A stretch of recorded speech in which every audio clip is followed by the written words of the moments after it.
Centro Educacional Girassóis, segunda série do ensino médio, aula 9. Oi, pessoal, Teacher Marcela, tudo bem com vocês? Vamos lá para a nossa aula online de hoje. Hoje a gente vai relembrar um pouquinho o uso da Active and Passive Voice, né? Voz ativa e voz passiva. E o que significa o uso de cada uma delas nas frases. Vamos lá? Então, assim, em primeiro lugar, vamos deixar claro a diferença entre voz ativa e voz passiva, tá? Na construção que a gente usa a voz ativa, o interesse de quem está falando é focar a atenção no agente da ação, tá?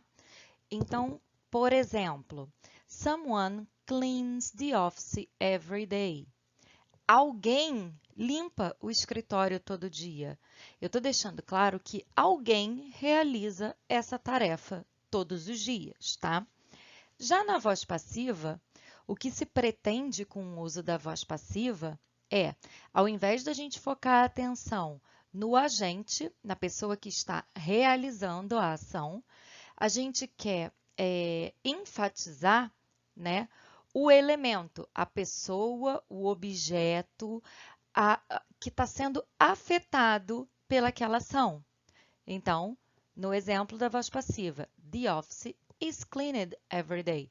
Então, o nosso foco está no office. O escritório é limpo todos os dias, tá? Outro exemplo, my boss doesn't ask me to work late. Meu chefe não me pede para trabalhar até tarde, né? Para trabalhar fora do meu horário. Então, o foco dessa ação está no seu chefe. O seu chefe não te pede alguma coisa. Já na voz passiva, a frase se inverte e o foco está em você não ser solicitado a trabalhar até mais tarde. Então, I am not asked by my boss to work late, tá? Eu não sou solicitada a trabalhar até mais tarde pelo meu chefe. Então, nessa situação, você está invertendo o foco da frase. No presente, a gente usa o verbo to be acrescido do past participle. E no past, vamos ver os exemplos na voz ativa. Someone painted our house last month. Alguém pintou nossa casa no mês passado. Então, aqui eu estou focando novamente em quem praticou a ação. Uma pessoa praticou a ação de pintar uma casa, no caso, a nossa casa, né? Invertendo, vamos botar o foco no objeto, né, que sofreu a ação. Our house was painted last month. Então, já aqui, né, nossa casa foi pintada no mês passado, tá? Aqui, na construção do past, eu uso o verbo to be no simple past, acrescido do past participle. Nesse outro slide, eu trago alguns exemplos, né, para vocês do tempo verbal em que a gente usa a voz ativa e a voz passiva. Então, no present simple, só como exemplo, né? I make a cake. Eu faço um bolo. Um bolo o bolo é feito, né? Eu faço o bolo é feito. De novo, na primeira coluna, na coluna do meio, né, da voz ativa, a gente tem o foco em quem está praticando a ação e na voz passiva a gente tem o foco na ação, no objeto, na pessoa que foi afetado pelaquela ação, tá? Vamos um pouquinho adiante. Depois vocês deem uma olhadinha com calma nesse quadro, para vocês verem o tempo verbal que a gente usa na voz passiva para transformar em voz ativa e na voz ativa para transformar em voz passiva, ok? Aqui a gente tem mais uns exemplos de construção. Então, na voz ativa, eu tenho a construção com o sujeito, mais a ação, mais o objeto. Por quê? O meu foco é em quem pratica a ação. Então, eu primeiro coloco o foco em quem está praticando, no sujeito. Já na voz passiva, o meu foco é em quem é afetado, em quem ou o que é afetado pela ação. No primeiro exemplo, eu tenho um objeto sendo afetado pela ação. E na frase de baixo, eu tenho uma pessoa sendo afetada pela ação. Nas duas situações, ela está exemplificada, né, como objeto. Mas o que eu quero dizer para vocês é que tanto pode ser uma pessoa ou um objeto, tá?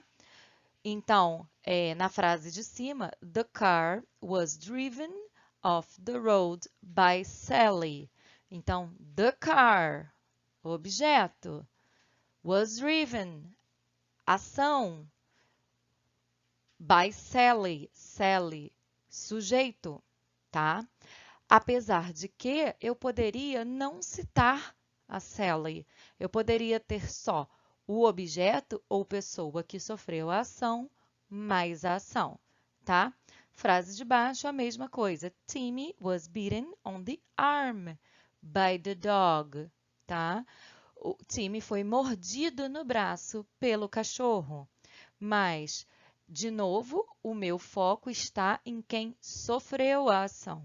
Então, o time foi mordido no braço, ok? O by the dog, eu acrescento a informação, mas não é o foco dessa frase, ok? Então, eu trouxe alguns slides para a gente fixar um pouco esse conteúdo. Como essa é uma matéria que vocês já viram em anos passados, a gente já falou um pouco na nossa aula online e nós vamos voltar a falar, tá? Eu trouxe uns exercícios para a gente começar a fixar, a relembrar essa estrutura. Nesse primeiro exercício, né, ele pede para você reescrever as sentenças utilizando a voz passiva, tá? Então, as sentenças estão na voz ativa e vocês vão transformá-las em voz passiva. Em cima, a gente tem nos quadradinhos ali, né, present simple, past simple, future simple, present continuous and present perfect. A gente tem os exemplos de construção para que você faça a voz passiva de acordo com os tempos verbais que estão sendo solicitados em cada frase. Lembrem-se, para vocês formarem a voz passiva, você não pode alterar nem o sentido da frase, nem o tempo da frase. O que significa isso? Uma frase que está sendo dita no presente, na voz passiva, ela tem que fazer o mesmo sentido, como se estivesse ocorrendo no presente. Eu não posso mudar esse tempo verbal. Eu não posso ter uma frase na voz passiva que aconteceu, por exemplo, no passado, e na voz ativa, desculpa, que aconteceu no passado, e quando eu for transformar em voz passiva, eu mudar o verbo para futuro. Eu não posso fazer isso. Eu tenho que me ater ao fato. Eu não posso mudar o sentido nem o tempo daquela frase, beleza? Então, vamos lá. São 36 frases, coloquem as respostas no caderno. É um exercício excelente de fixação. Então, é isso, pessoal. Como era um exercício grande, né, 36 frases, eu quis trazer somente um exercício, não tem necessidade da gente fazer 2, 3 slides de exercício se a gente já trouxe um bem completo, tá bom? Espero que vocês não tenham ficado com dúvidas, mas se ficaram, podem mandar mensagem para mim ou a gente tira dúvida na nossa aula online. De qualquer maneira, semana que vem eu trago a correção para vocês. Por hoje é só. Muito obrigada. See you soon. Bye bye.